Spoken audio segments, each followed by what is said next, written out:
បាទគ្រប់ជំរាបសួរបងប្អូនបាទនេះខ្ញុំចង់ធ្វើការណែនាំបងប្អូនមកមើលឈុតម៉ាស៊ីនមួយគ្រឿងបាទជាឈុតម៉ាស៊ីន VIP បាទខណៈ3លីត្រក្នុងមួយម៉ោងជាម៉ាស៊ីនរត់ទឹកសុទ្ធណាបងប្អូនបាទអញ្ចឹងបងប្អូនដែលកំពុងតែស្វែងរកបាទម៉ាស៊ីនដែលមានគុណភាពល្អបាទទឹកឆ្ងាញ់ដាក់ទៅដំណើរការរសជាតិដែលចេញមកហ្នឹងគឺសន្ទុនឆ្ងាញ់បាទមិនសាបមិនស្លែងញ៉ាំទៅអត់ឈឺកអញ្ចឹងបងប្អូនអាចសិក្សាពីខាងក្រុមហ៊ុនយើងខ្ញុំបានម៉ាស៊ីនមួយគឺយើងចេញទៅគឺតែតែមានការធានាបាទការរៀបចំការដំឡើងដឹកជញ្ជូននេះគឺយើង free ជូនបាទគ្រប់ខេត្តក្រុងក្នុងប្រទេសកម្ពុជាយើងបាទហើយម៉ាស៊ីននេះគឺយើងប្រើជាមួយនឹងទឹករត់បាទ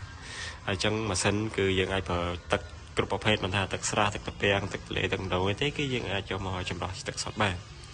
អញ្ចឹងបងប្អូនបាទម៉ាស៊ីននេះគឺយើងមានដូចរដងអញ្ចឹងក្នុងឈុត3លីត្រនេះគឺ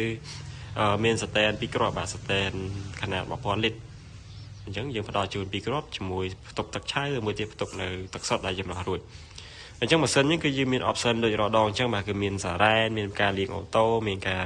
ពៀកពិតធុងបាទនិងមានប្រព័ន្ធលាងសម្អាតអូតូបន្តិចបាទចូលមកដល់ហើយនេះគឺយើងមានតុកសម្រាប់វិខ្ចប់បាទយើងប្រើជាមួយម៉ូទ័រអូតូមួយគ្រាប់ទៀតកន្លែងលាងកន្លែងច្រកកន្លែងវិខ្ចប់ផ្លាស្ទិកបាទអញ្ចឹងបងប្អូនដែលមានតម្រូវការចង់បានម៉ាស៊ីនដែលមានគុណភាពល្អបាទមានក្រុមហ៊ុនដែលមានការធានាបាទផ្ដល់ជូនអាជ្ញាប័ណ្ណសម្រាប់ពុកម៉ែបងប្អូនលក់ទឹកលើទីផ្សារអត់បាច់ភ័យព្រួយបារម្ភអីទេបងប្អូនបាទលក់ដោយទំនុកចិត្តបាទឲ្យតែពុកម៉ែបងប្អូនប្រើប្រាស់ជាមួយសេវាកម្មខាងយើងខ្ញុំធានាជូនពុកម៉ែបងប្អូនហើយម៉ូទ័រទាំងអស់នេះគឺធានាជូនពុកម៉ែបងប្អូនបាទមានបញ្ហាដូចថ្មីជូនបាទហើយកម្លាំងចេញមកគឺខ្លាំងហើយស្ងាត់ល្អទៀតបាទចាំពុកម៉ែបងប្អូនមានតម្រូវការអីអាចតាក់ទងមកបានបាទមិនថាជួសជុលឬក៏ accessory ផ្សេងអីបាទចង់កំប៉ុងអាចតាក់ទងមកបានបងប្អូនបាទ